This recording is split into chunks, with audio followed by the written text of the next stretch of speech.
of the blood, and they start shape-shifting at that point in time, and they can hardly wait to get to the blood.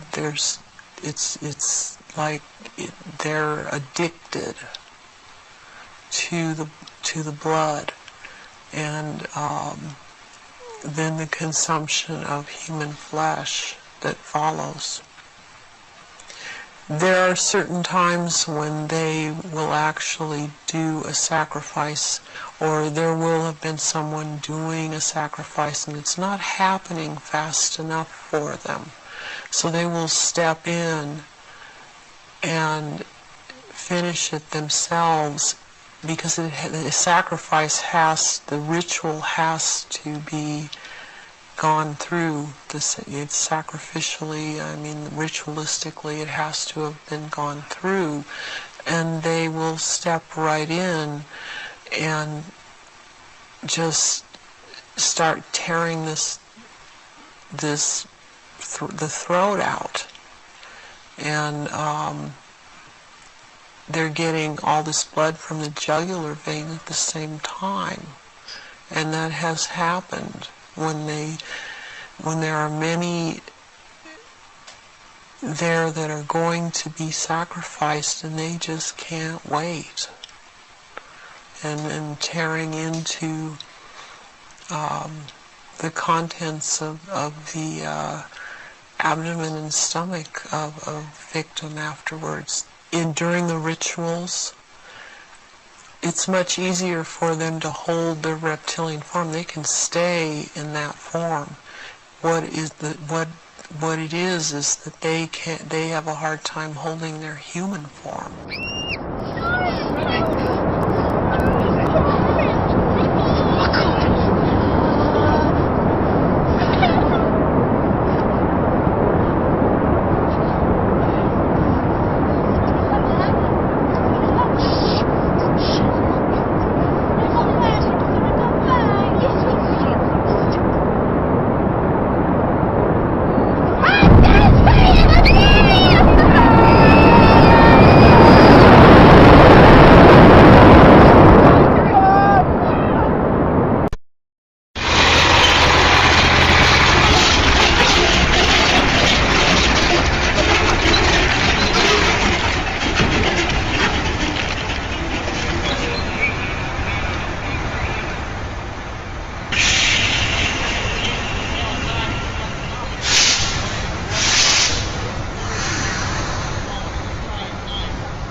You see that? I see about 10 minutes ago there was one. Yeah. What is it, 80 or Heaps of people on the street having a look up in the sky.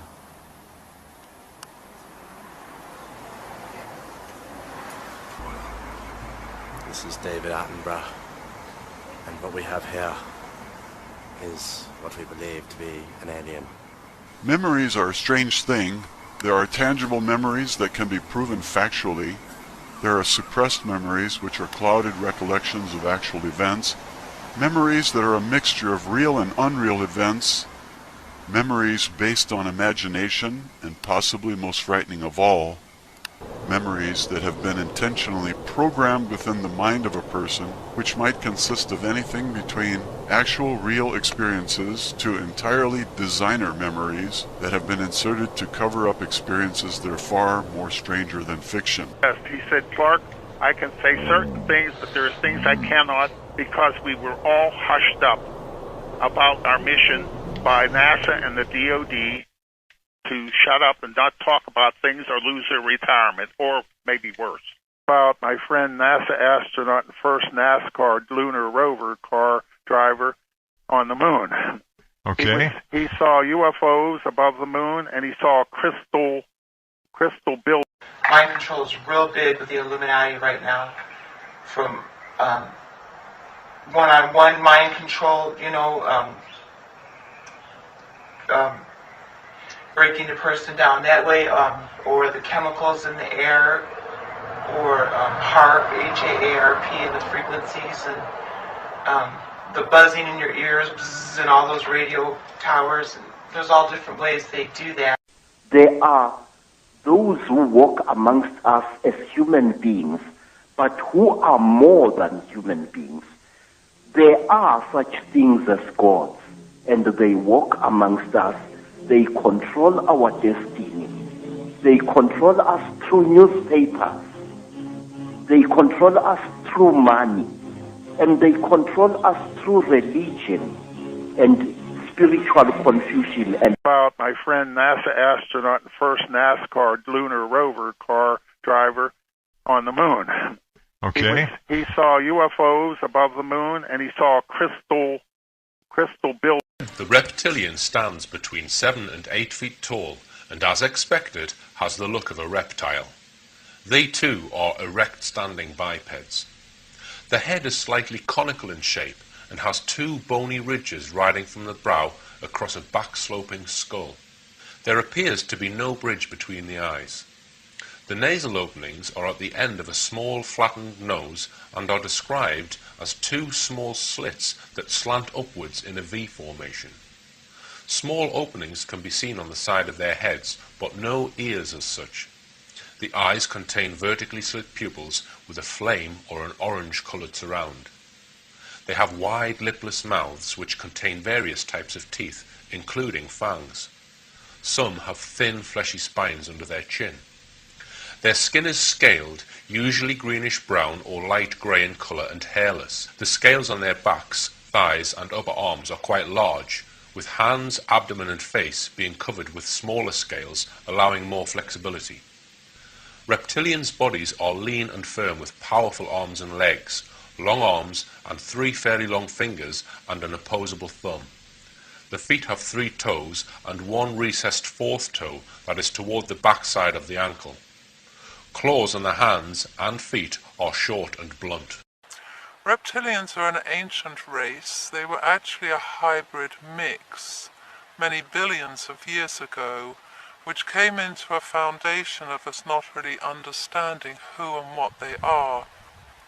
We still don't really understand the total mixing, but we believe that there's a centering of space that brings them through those who come from another outside energy connected to parallel worlds. At the beginning of 1947, yet another expedition by the Admiral Explorer Richard Byrd arrived in Antarctic shores. It was a very strange expedition. Unlike his previous 3, this was one completely financed by the US Navy. Operation High Jump was his code name. Under the command of Admiral Byrd, there was a powerful military squadron, an aircraft carrier, 12 super ships, a modern submarine, more than 20 airplanes and helicopters, and about 5,000 people and staff. You will agree, a strange team for a scientific expedition. December 2nd, 1946. Before the start of the expedition, Admiral Byrd at a press conference said, "My expedition is military in nature, giving no further details." Admiral Byrd at a press conference said, "My expedition is military in nature, giving no further details." The answer for January 1947, full-scale aerial reconnaissance began surveying the Antarctic region of Queen Island. It all went to plan for a few weeks. Tens of thousands of photos were taken. Suddenly the inexplicable seemed to happen. The 6-month expedition terminated after only 2 months. Clearly the Antarctic coast, it was a real fast retreat. They lost a destroyer, almost half their carrier-based aircraft. Dozens of sailors and officers to commission investigation. Members of the U.S. Congress, Admiral Byrd, said the following: "In the event of another war, America can be attacked by an enemy that has the ability to fly from pole to pole with incredible speed." What made the Americans flee? In 1945, 18 months before Admiral Byrd's expedition began, 2 German submarines entered Mar del Plata, port in Argentina, surrendering to authorities. These were no extraordinary submarines, they were from the so-called Führer convoy. As this was a top-secret fleet hurling missions, the details have remained a secret until now. The submarine crews were reluctant to cooperate. Even so, the Americans learned a few things. The commander of a U-boat, U-530, spoke of his involvement in Operation codenamed Vlagrevi 2 weeks before the war's end. The U-boat U-530 left the quay heading for the shores of Antarctica. And board of the submarine were passengers with faces covered in bandages as well as the Third Reich relics. The commander of another U-boat U-97 behind Sheriff First as he testified that he followed the same route. It was found that the German submarines repeatedly followed the Antarctic route. But why go there? Antarctica. In 1820 it was discovered by 2 Russian explorers. Here are the names. Since then, this mysterious continent, bigger than Europe, continues to attract explorers like a magnet. However, the 10-meter high, sheer icy cliffs made the continent impregnable for many years. For almost a century, Antarctica remained unknown. Only coastlines were marked on the maps. Suddenly, this distant and useless icy continent aroused a strange interest in the Germans. Large funds were allocated for Antarctic study. These identified for flying objects don't only exist in form of glowing ball of some vague nature, but rather have a different ecological body. Americans have always been interested in the technological legacy of Germany. There is absolutely no doubt about this. Suddenly, the inexplicable cause, the expedition designed to last 6 months is quickly aborted after 2 months, leaving the Antarctic coast deserted. It was an actual retreat. In the late 1930s, 2 research expeditions were arranged. This happened just before the war. It was due to start. In January 1939, 2 catapult-controlled planes, the Passat and Boris, took off from the deck of the Schwarzbahn. They began patrolling Queen Model Instincts, Luftwaffe pilots with metal pinions marked with swastikas managed to secure for the Third Reich territory the size of Germany. It was called Yugoslavia. 1939, the experienced polar explorer Captain Alfred Richter wrote, "I've completed the mission entrusted to me by Air Marshal Göring. For the first time, German aircraft flew over the Antarctic continent. Every 25 kilometers, we dropped pendants covering an area of about 600,000 square kilometers, of which 355 square kilometers were photographed. Göring's flying aces had done their job. This unusual mission then passed to Führer Seawolves, the U-boats, commanded by Admiral Karl Donitz. In secrecy, German U-boats set course to Earth's end, the icy Antarctic shores. Later, Karl Donitz led a strange phrase. My submarines have found a true paradise on Earth. In 1943, at the peak of the war with Russia, Grand Admiral Donitz uttered another, no less mysterious phrase. The German submarines fleet is proud. At the other end of the world, we have made an impregnable city for our Führer. Back then, the Grand Admiral of the German Naval Fleet's words were only understood by a very small circle of insiders. Today, we only hypothesize what the Grand Admiral meant. After the war, in Arctic secret archives, intriguing photos and drawings were discovered. They proved that German scientists were actually engaged in the development of disc-shaped aircrafts. At the time, nothing like this existed. How did Nazi scientists manage to make such a technological leap? Anunnaki Society, the most mysterious organization in the Third Reich. Even though the secret services of the leading powers hadn't fought secrets. But why? It's simple. This was the only known historical structure engaged in the study of occult and mysticism. To have state funding and support, an organization in the world that had at its disposal such a volume of data, or had such influence on the development of occult technology as the Anunnaki. Officially, the society was founded in 1935. and was intended to explore the historical roots of the German nation. Anunnaki, when translated, means legacy of the ancestors. However, society's scope of interest was broader than ancient German history study. Third Reich leaders understood an army's size wasn't necessary to win future wars. Nazi ideology was based on the theory that in the past there was a powerful knowledge was preserved. Specifically, they were tasked with reviving the superhuman in Germany in their role as ancient Aryan descendants. They were very interested in Atlantis. The scientists believed it the Aryan race's native home. Therefore, Germany was the rightful heir to Atlantean theological knowledge. Legend says it's where giant ships and flying vehicles were driven by an unknown force. The search for hidden knowledge to seek knowledge of the history of civilization. There's no doubt that Anunnaki members knew of an amazing map that was discovered by historians in 1929. The map was created in the early 16th century by a famous Turkish admiral. The shocking fact is the way the map's detail mirrors the real Antarctic coast. This was 300 years before the continent's official discovery. In this map notes, the admiral wrote that he drew it from numerous sources, some at least 3,000 years old.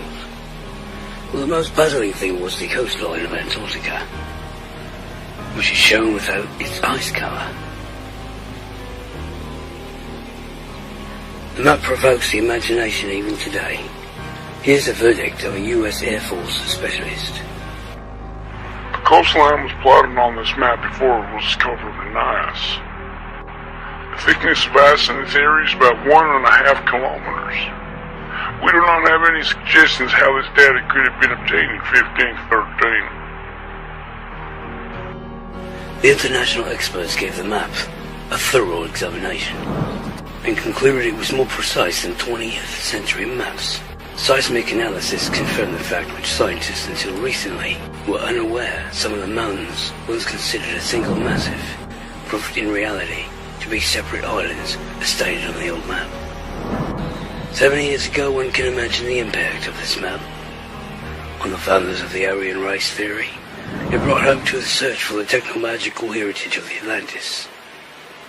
One hypothesis states that Antarctica is the former Atlantis, buried under the sea as a result of polar displacement. Once they knew these maps existed, they also realized that knowledge could be stored somewhere else. But where? Recently, huge underground lakes were found a kilometer deep under the ice. The lake's temperature is 18 degrees Celsius. Located above the water surface are dome-like vaults filled with warm air. It's possible that from these heated lakes, a constant river of warm water flows into the ocean. For thousands of years, these warm rivers may have formed large underground ice tunnels, perfect for construction of sacred bases. From the ocean's edge, any submarine could easily pass under these coastal ice into the tunnels. Here it was, a complete base, immune from storms and polar cold, totally hidden from outsiders and out of the enemy's reach. We determined that we decide on the location for the secret base. Others make secret zone that seems from the outside to be totally inaccessible. The polar zones, including Antarctica, would be a wholly suitable area to find this level of security. According to witness testimony and other documents, the Nazis had in fact managed to create a top-secret Antarctic base. Its codename, the Base 211. At the start of 1939, regular trips were made between Antarctica and Germany in a specially equipped and modified research vessel named the Swabia. Mine constructing equipment and other machinery, including railroads, trucks, and giant panel building mills were transported to Queen Maud Island. At the same time, scientists, engineers, and highly skilled workers arrived. Why was Germany in need of such a remote base? There are various assumptions. Some believe that Germany wanted control of the southern seas. Others, that the Germans were attracted to vast Antarctic natural resources, such as uranium, which is essential for the creation of superweapons. Base that in case of defeat in the war, Antarctica would be a safe haven for the elite of the Third Reich. By 1942, transfer of inhabitants to New Swabia began, including scientists, engineers, members and representatives of the Nazi Party and German state. Certain secret industrial technologies were also transferred from Germany. Post-war, the Americans recruited German scientists to work in the United States, but were shocked to find thousands of highly qualified Third Reich specialists had vanished and were listed as dead. Over 100 submarines also vanished, never to be found. It's clear that American intelligence obtained information concerning the fact that part of the Nazi legacy and its technical potential in terms of researchers and scientists had evacuated from Germany and retreat to the Antarctic polar zone became the center of their attention. There is also the testimony from German submariners who surrendered. The Argentine authorities, it seems, all this extremely alarmed the Americans. At the year of 1946, the famous polar explorer and Admiral of the US Navy Richard Byrd received the order to destroy the Nazi base in Antarctica. But things went wrong. The resistance met by the American squadron even now raises many questions. Admiral Byrd not only reported fighter jets with incredible capacities to Washington, he also discussed an attack on the expedition by strange flying saucers. They emerged from the water at high speed, causing heavy damage to the expedition. On February 26, 1947, a battle took place which is described by a member of the expedition, an experienced pilot called John Searson. They flew vertically out of the water in a fury, leaping between the masts of the ships with such speed that the airflow perturbed and dislodged the radio antenna. I didn't have time to blink an eye. The two Corsair from the Casablanca were slain by some kind of mysterious ray shot from the nose section of the flying saucers. They then dived into the water near the ships. At the time I was on the Casablanca's deck, and I saw it as you now see me. I didn't understand these objects were silent as they floated between ships, like a satanic beast spitting deadly fire. Suddenly I saw the destroyer, Murdoch, which was about 120 feet away. The flames flashed and it began to sink. Despite the danger, rescue teams and lifeboats were immediately dispatched to the disaster site from other ships. That nightmare lasted about 20 minutes. When the saucers again dived under the water, we evaluated our losses. They were terrifying. Anunnaki secret expeditions began a search for ancient relics and manuscripts around the world from Tibet to South America. Notably, they hunted for the Knights Templar archives, which contain indications they visited America long before Columbus. Apparently, the Templars owned secret manuscripts similar to the map. It suggests they knew something vital about Antarctica. In the occupied territories, SS Special Commando units removed archives and libraries.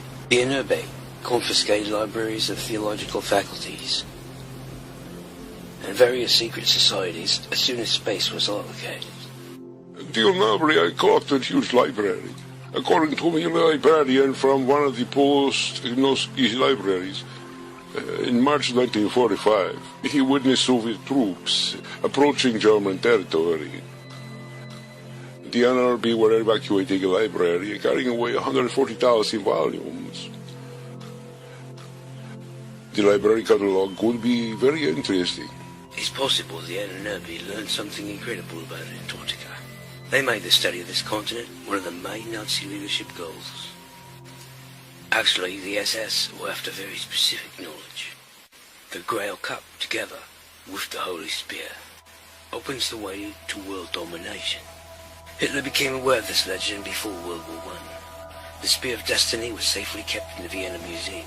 Hitler possessed the spear in 1938, after Germany annexed Austria. In order to rule the world, he needed the Grail Cup to combine the legacy spear, symbol of the active male principle and the world's scientific knowledge, with the cup, symbol of the active female principle and the symbol of wisdom. This is the dominant idea which preoccupied the Third Reich's elite, to fuse the latest scientific achievements with centuries-old knowledge, even in the absence of a rational explanation. It could have been an attractive and productive idea if it wasn't for the purpose the Nazis pursued: supreme reign over the world.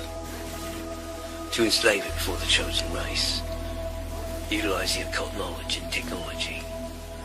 For scientific research, the NRB employed elite staff, mainly world-famous scientists, and hundreds of employees from more than 50 university departments. The NRB engaged in the study of maths, astronomy, genetics, medicine, and the occult development of unconventional weapons, plus psychological and psychotropic methods of mass influence. They explored occult science, religious and mystical practices, exploring people's paranormal abilities. NRB were seriously engaged in this research.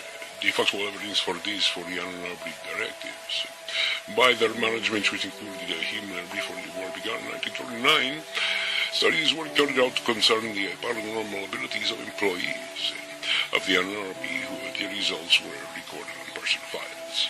When they were tortured officers with these paranormal abilities, along with others who displayed paranormal skills, were merged into a single NRB department. Unfortunately, there are no records on what this department was working on, or more importantly, what the results were achieved. One of the main objectives pursued by the NRB experts was the use of paranormal abilities to contact unknown beings,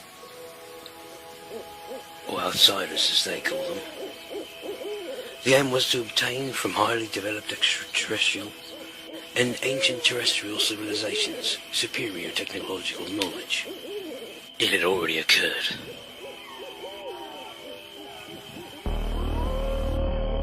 December 1990. Secret Thule Society members, the Annenberry's predecessor, are gathered at the Alps foothills in Ed Farmhouse near Birch's Garden. Among the selected were two experienced mediums, or contactees as we say today. One of them hides under the mysterious name of Sigrun. The other is Maria Orsic from Zagreb. She speaks of strange things in a trance state, from a civilization in a Taurus constellation. She receives incredible technical information. This knowledge shocked no one. On the contrary, it attracted huge interest, as it concerned the construction of an unusual flying vehicle, which could alter the flow of time around it. A step towards the dream of the secret society, a time machine penetrating deep into history, obtaining the knowledge of ancient high civilizations. Here you see the picture of an aircraft, with the signature of the world-famous German scientist and inventor, Victor Schellberger. This received knowledge passes to scientists for translation into clear technical data for engineering. By 1922, the first model had been built. The device had 3 parallel discs. When brought into motion, the upper and lower discs rotate in opposite directions, creating a very strong magnetic field and anti-gravity effect. If the evidence can be trusted, this design not only floats in the air, but warps the structure of time around it. It is believed this was the prototype of future techno-magical flying saucers, based on non-classical flight principles. These super discs were developed by a special technological unit of the SS, connected to the NRB. Two basic ideas dominated the minds of senior management in Nazi Germany. First was the creation of a superhuman. The second very important concept was the mastery of technomagic energies. These not only include the possibility of mastering nuclear energy, but also, of course, disc-shaped flying devices. For example, creating a fundamentally new type of flying technology. The search for ideas went in all directions. It involved not only mediums and engineers, but also historians. Even before the war, Anunnaki expeditions from Germany returned with hundreds of ancient Sanskrit, Chinese and other Oriental language parchments. They were studied very carefully. Werner von Braun, the pioneering engineer and inventor of the fields of rocketry and space travel, later utters, "We have learned a great deal for ourselves from these papers." Expedition results are reported to Hitler personally. Some of it inspired the Third Reich leader to such a degree that thought of wonder weapons and space flight didn't leave them until the war's end. Designers try their best, but knowing rotation principles and building anti-gravity superdisks aren't enough. An engine's needed, and they don't have it. The technology is hopelessly behind these advanced ideas. In July 1934, Hitler and the leader of Thule and Furrow secret societies invite the inventor Victor Schwarzberger to work with them. His legendary implosion engine is capable of producing light, heat, and mechanical motion with only air and water. They needed one thing from him: to create an engine for flying discs. An agreement was reached, and after 5 years in 1939, a prototype with the real disc in Schwarzberger's engine rose into the air. Here, a rare photograph is preserved, showing a test flight of a winter camouflage disc. Progress with the techno-magical disc was extremely slow. With a lack of experience in field specialists, they were forced to make extraordinary decisions. To develop the super disc, Sonda Bureau 13 was brought in. This special scientific research unit of the SS engaged in very delicate subjects, like the study of unidentified flying objects. Even with top scientists and test pilots, the project came to a standstill, never moving forward again. Everything was top secret. I spoke with German professor Hermann Ortberg on the birth of Arthur Sawicki. He was the teacher of Werner in von Braun. And I asked him about flying saucers. He said, yes, I've heard of them. I have knowledge concerning them. But the SS officer said, and we could not discover what our colleagues in Berlin were busy with. At the end of 1942, a lightly armed flying disc took into the air, named Avril 1 or Jagger, with a diameter of 11.5 meters. It's alleged that before the war's end, 17 types of flying discs were made, but one should be skeptical of such claims. I do not think they had a whole collection of flying discs, maybe a few copies as that's all. The Germans wanted to use them as spying devices. When you look inside, you look side on, it's almost invisible. The generals who took part in the Battle of Kursk, and 2 Soviet Union heroes I knew personally. A pilot in a tank command described to me what they saw. A disc hung in the sky during the Kursk battle. What was it? They did not know. Neither the Germans nor Russians recognized it. This also wasn't made by us, I assure you. It's true I know Russian aviation history very well. Among these disc drawings and photos is a saucer identified as the Hannibal. Data on the disc reads like science fiction. According to descriptions, they use an alternate source of energy. The so-called converter of Hans Kohler, which required no fossil fuel.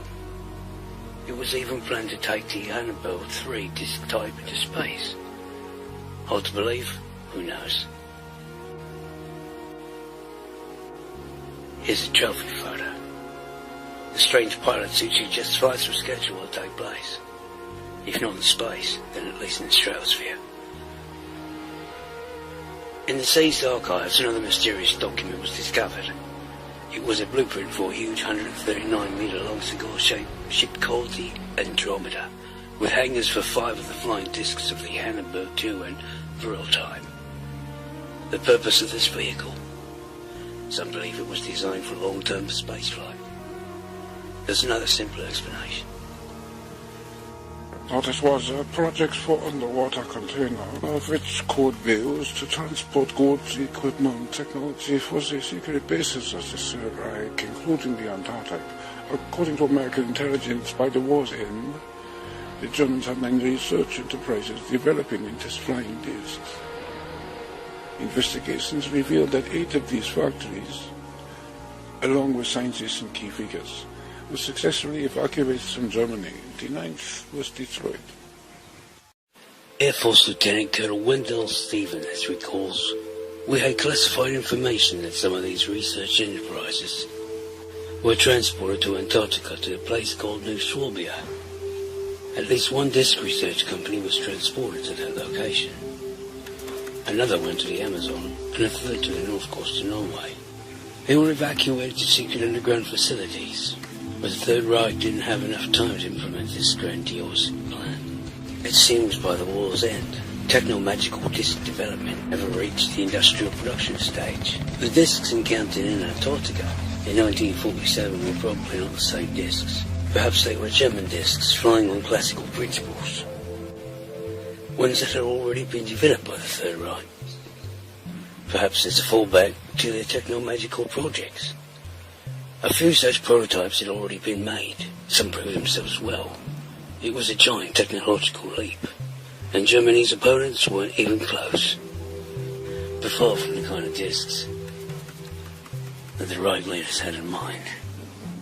These prototypes created by the Germans could only fly in the air. At the extreme, perhaps fly over a liquid or solid surface. The same as we have now, flying on a cushion of air like a hovercraft. The reason for this was they were all ventilator-type flying objects. They have an advantage over conventional aircraft. These saucers don't go into a tailspin as they are very easy to operate. But not designed for high speeds and of very poor quality. One of the most advanced prototypes, the so-called Balonzo flying disc, was tested for the first time and last time on February 14, 1945 in Prague. The lift power was created by the silent, flameless engine by Victor Schulberger. Reports say the unpiloted disc reached a height of 15 kilometers in 3 minutes, with a horizontal speed of 2,200 kilometers per hour. The flying disc proved it could hang in the air and fly back and forth without reversing. A success? Absolutely. But war was now on German territory. Not waiting for German territorial occupation, the Nazis destroyed any non-conventional prototypes they couldn't evacuate. The only example of the Ballon disc was also destroyed. The developer of its main engine, Victor Schulberger, later recalled, The model tested in February 1945 was built in collaboration with world-class combustion engineer experts from Mosheisen concentration camp. Then they were returned to camp, then this was the end. It was Ginder who had this prototype blown up. So these beautiful pictures, depicting flying discs above an Antarctic base, are an artist's fantasy. Other drawings and photos are suspect. They were made to test parts of the disc prototype within certain parameters, or were part of presentations to the authorities for funding purposes. It's vital to credit the German scientists and engineers who achieve huge successes. The Third Reich's leap in science and technology wasn't accidental. Combining scientific research with an analysis of ancient knowledge brought incredible results. However, the defeat the Nazis suffered was not accidental.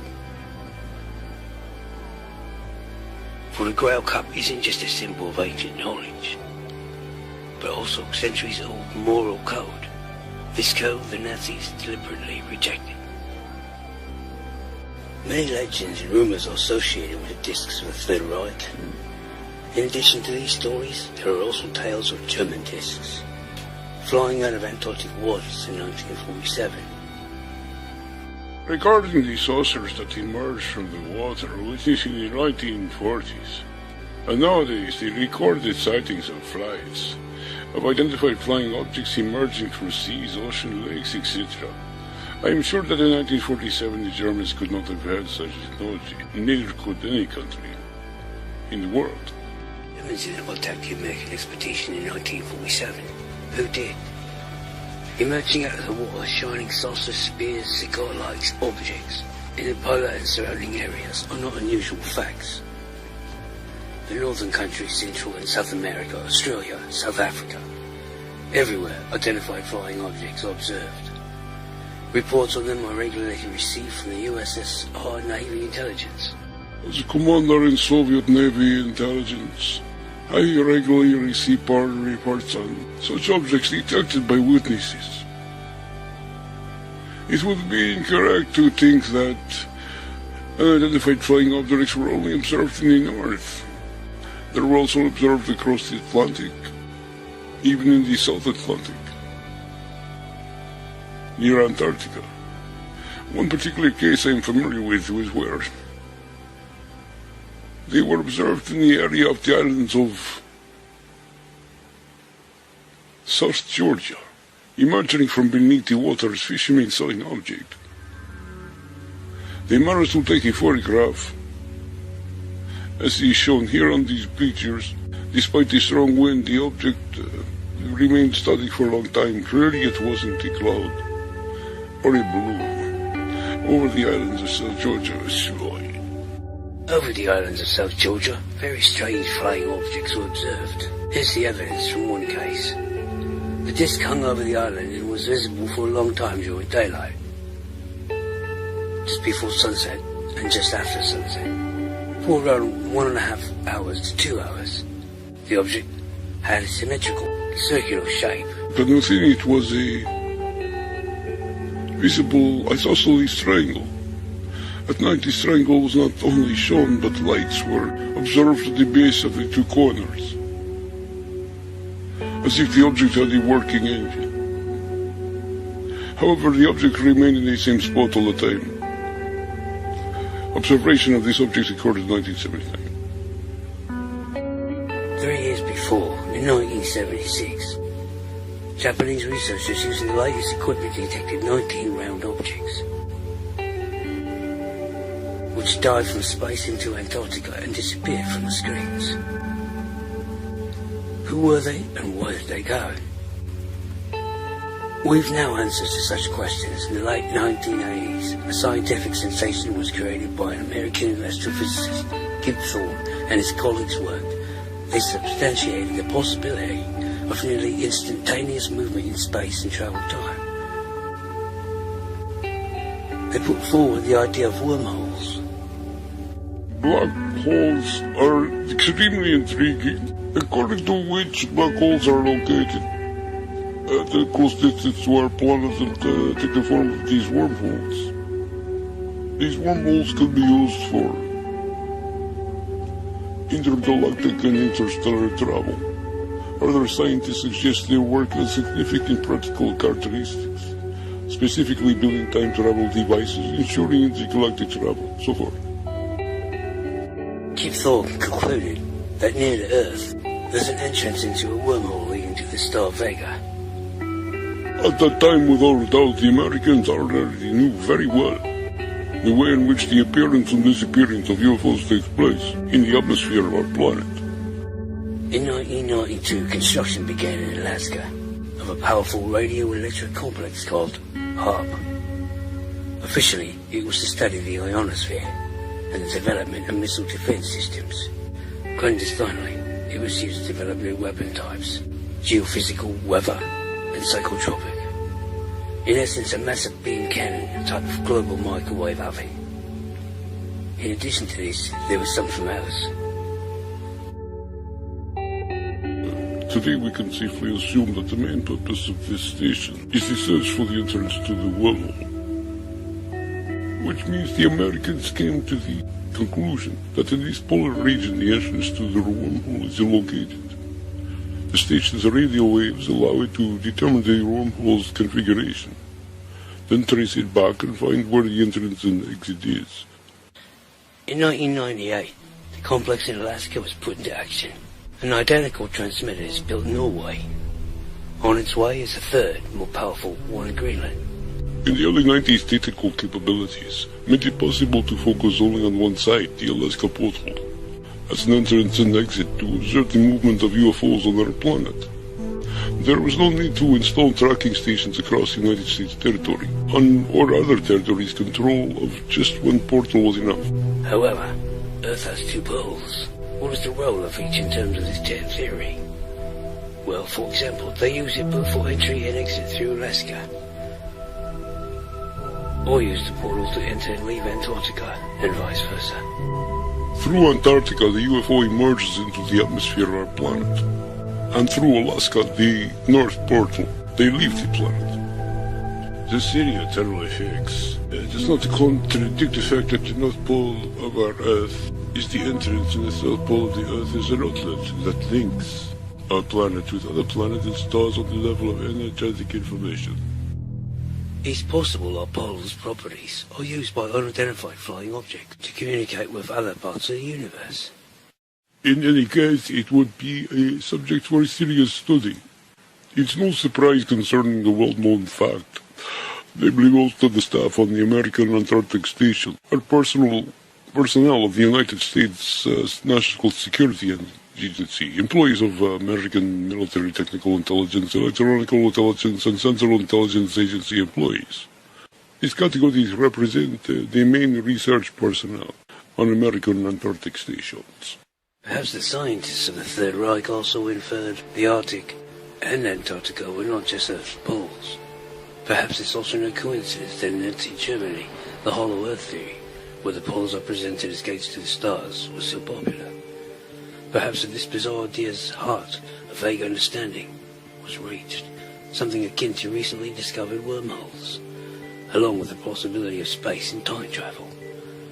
This may be why Antarctica attracted Germans to its shores.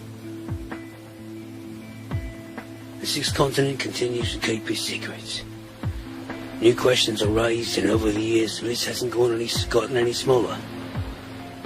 What happened to the research to build flying saucers? Did it stop after the war, or continue in secret places around the globe? Is it correct to attribute one of the sacred developments to all UFO sightings? UFOs were observed long ago, even during the time of Alexander and Macedon. What kind of objects emerged from the water? Attacking Admiral Byrd's expedition. Great unknown beings whom the Germans strove passionately to cooperate with. What is it? Myth? Or real life existing forces that for thousands of years have conducted their invisible activities on planet Earth? Have you looked at the skies lately? Have you done your research? I sure hope you do after this slow show production. Here's to you and new knowledge coming your way. Cheers. However, Earth has two portals.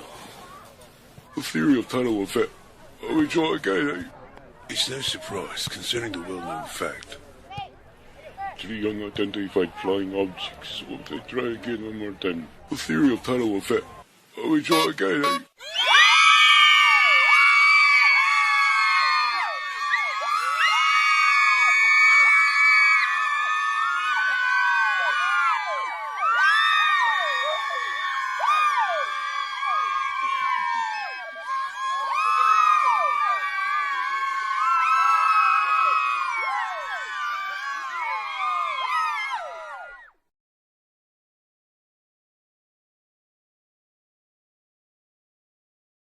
The government are hiding evidence that there's life. This photo is going around on Facebook, and I don't think that they have done anything to modify that picture. I think that's exactly, that's what it looks like. Yes. It is a 18-armed crab monster. Any person who says there is humans on Mars could be considered as insane. But what if there are images? If there are testimonies, evidence that could prove this a possibility? What should we think then? These evidences show that the impossible could very well be a reality. This is Fernando Correa. Scientists have said that Mars cannot hold any life. The atmosphere is weak, just as the magnetic field. It is said there is no oxygen on Mars. It is and has a low temperature. Could there be microscopical or even human life on Mars then? Investigations show Mars was very similar to Earth at one time. No one knows how long ago it happened. These evidences show there could be actual human beings on Mars. Now there's information about Jackie, a former worker for the Viking mission. In 1979, she saw 2 men working on Mars. On May 11, 2006, she was listening to the radio show by Gene Norrie. The show was talking about it with a CIA former agent, John Lear. Jackie wanted to know about the mystery of Viking. She wanted to know about the humans she saw in 1979. I used to work at NASA during that time, and handling downlink telemetry, and one night on our video monitors while, the little Viking rover was running around, I see two men in suits, not necessarily space suits. Human beings being recorded by Viking's cameras on Mars. Jackie said they worked on this rover from NASA. They came over the horizon walking towards the Viking Explorer, and our vision got cut off. I didn't see what they did with it or anything else. Jackie spoke of humans and Mars 28 years before this picture from Spirit was taken in November of 2007. A woman sitting on a rock. Special filters show a female shape. This picture shows the existence of humans, men, on Mars. Near to this place, rover Spirit caught an image of some kind of home, or stones arranged as a building. There is more about the witness, Jackie. She asked about these men near the Viking, who she saw. We're probably making repairs. Well, that's why I was wondering if they were our guys or not, because they were. Do you know what kind of suits they wore? Pardon? Do you know what kind of suits they wore? Well, they wouldn't have to wear very much. I mean, the atmosphere is, there's enough atmosphere to walk around without a spacesuit on Mars. The inventor of the Learjet, the former CIA pilot, John Lear, said that humans can be there on Mars. That there can be humans on the moon as well. There is on the moon. I mean, there's not, it's like about 15,000 feet on Earth. Now, you can go through a 24-hour acclimatization program on the moon, and you can walk around without a spacesuit. Same thing on Mars. You don't need a spacesuit. If they had one, it was I could just see minimal. the rust-red terrain of Mars. I could see that Mars has a pale blue sky. And I turned and I saw a small human being from our civilization on Earth run up to me. And then two more individuals a couple years older than me, I would say they were maybe 21, 22, 23 years of age, ran up to me, two men and a woman. And they were clearly human beings from Earth. They weren't Martians. What is the temperature on Mars? What do they eat on Mars? Very good questions. It's about 70 degrees. Curiosity confirmed the words from Basiago. In 2013, this picture confirmed the sky on Mars is also blue. On that first year, Curiosity noticed the temperatures are not so cold. We can find the structure with Google Mars, on Mars, an artificial structure. A base that has been mentioned by Andrew Basiago. Basiago and Jackie's version support each other. We have also the words by John Lear. Yeah, absolutely. They were going, just like Mars rover, cleaning off the dust. They had their paper towels and Windex, and it just confirms what's going on. Solar panels have been covered by dust many times. 7 days later, they are clean again. We do not know who cleans the rover solar panels. Jackie's version is supported by the words of John Lear, also by the story of Andrew Basiago. More and more evidences show the possibility of humans being there on Mars.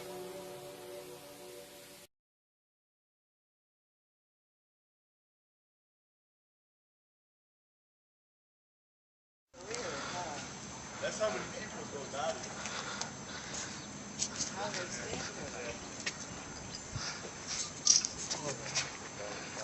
Why are they doing that? Dude, I'm not feeling that.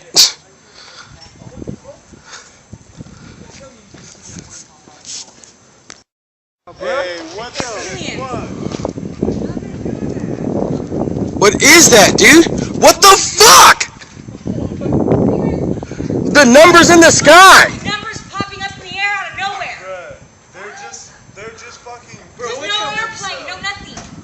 What the? Look at, there goes another one. There goes another one. What the fuck? Popping up out of nowhere. Oh my God, there goes another one. Look. Oh my God. Smoke rings. You got blowing smoke rings. Look at that shit.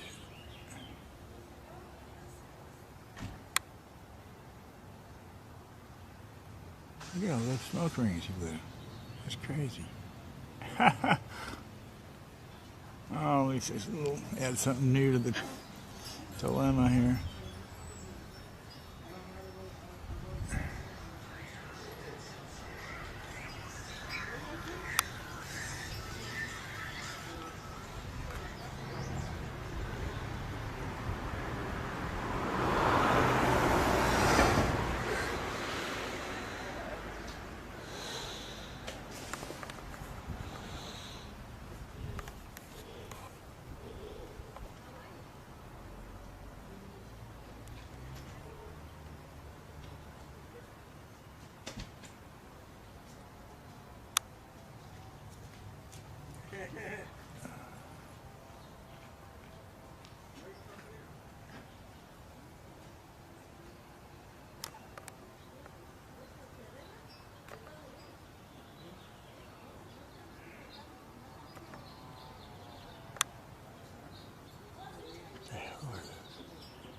Got one before like that.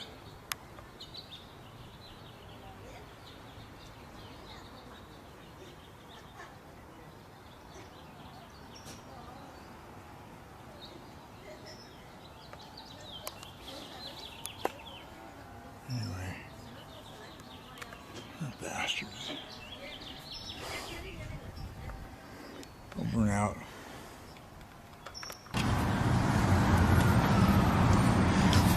And this is overlooking Halifax. And we've got some really strange weather happening because of some really bright sorry for my coughing. Some really bright flashes like lightning, but much sharper and stronger and brighter. There, look, see that? But yet there's no rain clouds in the sky. All we've got is this really, really, really long black line. Let's see if we can see it here. If I zoom in too much, you won't see it. Okay. So we got this black line going across the sky all the way down there. But as you can see, there's almost no clouds in the sky. So this is a weird storm. There's no wind, just a little tiny bit of wind. But I've never seen this before because there's really no rain clouds. What we've got, you can't see it on this camera, unfortunately. But with my eyes I can see it really well. You've got I'll zoom in to show it. This line right here goes all the way across the city. You can't see it with this camera, what I can see with my eyes. And there's another line above it, which is, I can't show you. The camera doesn't see well enough. But basically what we've got is a great big long giant, this is a big long chemtrail. It's just one big white streamer going across the sky. And that streamer is letting off some really, really bright lights. There. Well, of course, there's been a lot of evidence come in the last 6 or 7 months, seismic information defining the core of the Earth much better. 4 days ago, we had 2 aurora borealises, one over the North Pole, one over the South Pole. It happened to coincide with a time when the solar wind was very low, less than 350 kilometers per second. Proton density was really light. Bottom line is, it really adds credence to the idea that there is a thinning of the crust at the poles, and we have a strong ion stream coming out of the Earth into our own atmosphere, creating the aurora borealis from the ground up. As you know, a year ago in February, NASA launched the Themis probes, which is a set of 5 satellites that went up to try to understand better why the aurora borealis behaves the way that it does. We don't really have a lot of data from those satellites yet, and I think the reason is the data that's coming in conflicts with the normal, or shall I say, mainstream geological viewpoint of how the Earth is constructed.